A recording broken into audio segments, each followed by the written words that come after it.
It's a scene that's probably all too familiar if you keep an aquarium. You have this pristine aquatic landscape, everything's crystal clear, perfectly balanced, and then, as the seasons turn and summer rolls in, an almost invisible change starts to happen. A subtle green haze, maybe a film on the glass, that soon becomes a full-on green takeover. It's like an ecological mystery unfolding right there in your living room. You know, this sudden bloom can really feel like a failure, like you must have done something wrong. But here's the thing, this green invasion isn't just some random attack. It's actually a form of communication. It's a message coming from the ecosystem itself. And that's really the fundamental truth we're going to explore. To solve this mystery, we've got to shift our whole perspective. We need to stop seeing algae as this enemy that has to be wiped out and start understanding it for what it is, a biological signal telling us that something deep within that little aquatic world has changed. So before we really dive in, it's worth just taking a moment to appreciate our subject here. Scientists estimate there are over 500 billion species of algae on this planet.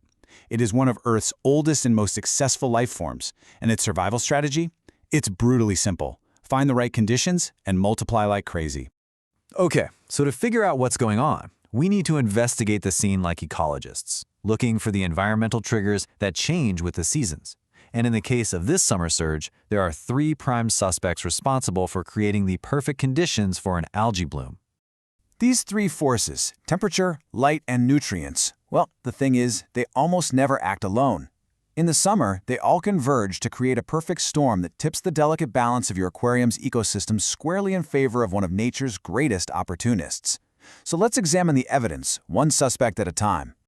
All right, first up, the most pervasive change of the season, the heat. As the temperature in our homes goes up, the aquarium water warms right along with it.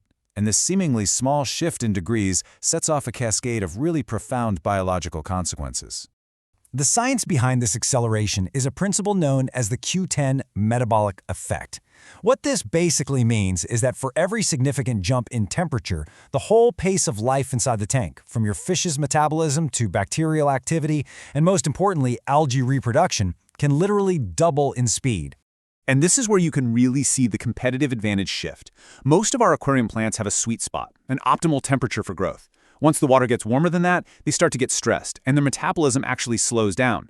But algae, it loves the heat. Its simple structure lets it kick reproduction into overdrive, and it just rapidly outcompetes the struggling plants for all those vital resources. So, our second suspect is the main energy source for all photosynthetic life, light. Summer doesn't just bring longer days, it brings a much higher intensity of sunlight. And even if your aquarium isn't in a direct sunbeam, the ambient light in the room becomes this powerful and frankly often underestimated fuel source. And this is a detail that so many of us overlook.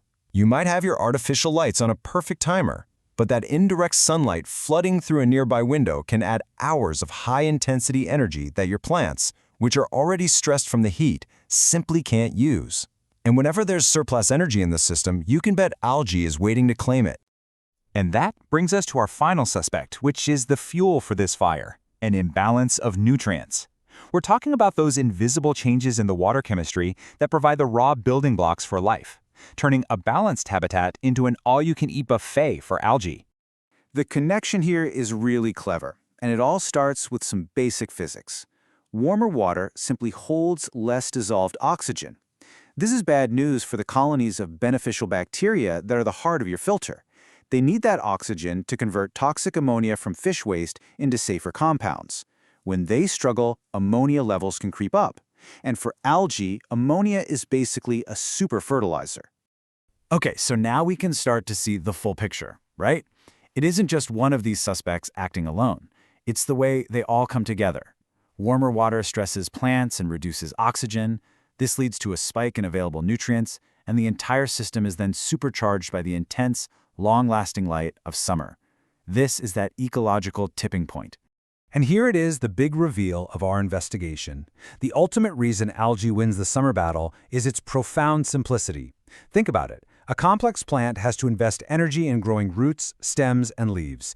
But a single-celled alga, it has just one job: divide.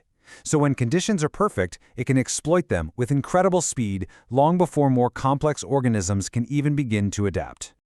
So we know why it's happening, but now let's look at who is showing up to the party. Identifying the specific type of algae that's taking over can give you even more clues about what's out of balance in your system. Let's meet the usual suspects. So if your water looks like a cloudy pea soup, that's a bloom of free-floating algae, often kicked off by ammonia. See long, green threads clinging to your plants? That's hair algae, a classic sign of too much light. Those slimy, blue-green sheets that peel away easily, that's not actually algae, it's cyanobacteria, and it loves areas with poor water flow. And that dusty brown film is usually diatoms, which is super common in brand new tanks. All right, now that we've played detective and we've identified the culprits, it's time to talk solutions.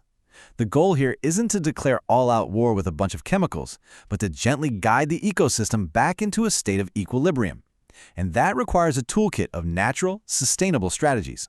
The easiest lever to pull by far is light. Just reducing your artificial lighting duration to somewhere between 6 and 8 hours a day is often enough to tip the balance back. This gives your plants plenty of light, but starts to starve out the algae.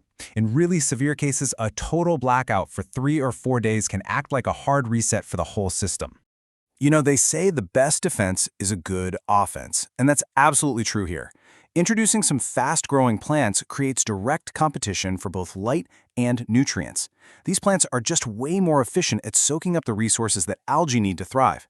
Floating plants are especially great because they also create natural shade, so you're tackling two causes at once. We can also bring in some reinforcements, nature's very own cleanup crew. Species like ammonia shrimp, Narret snails, and Otocinclus catfish are just tireless algae grazers. The most effective strategy is to assemble a diverse crew, because each of these species has a preference for different types of algae. And finally, we've got to address the nutrients directly by physically removing them. During a summer bloom, bumping up your weekly water changes to 40 or even 50% helps dilute that nutrient load. It's also a great idea to gently clean your filter media because it can trap organic gunk that slowly leaches nutrients back into the water. And here's a little bonus tip for you, and this one might surprise you. Nature often provides allies in unexpected forms. Those little pest snails that sometimes show up as hitchhikers, they're actually fantastic algae grazers. And natural driftwood doesn't just look beautiful, it releases tannins that tint the water, which gently reduces light penetration and can help inhibit algae growth. And all of this really brings us full circle. The goal was never to create some sterile, algae-free environment. Honestly, that doesn't really exist in nature. The goal is to cultivate a healthy, balanced ecosystem where thriving plants process nutrients efficiently and algae just exists as a minor, controlled part of a vibrant, living world. So, the next time you see that film of green starting to creep in, don't just see it as a problem you have to scrub away. Pause for a moment, observe, and ask yourself, what is my aquarium trying to tell me? By learning to read these signals, you shift from just keeping an aquarium to truly curating a living, breathing ecosystem.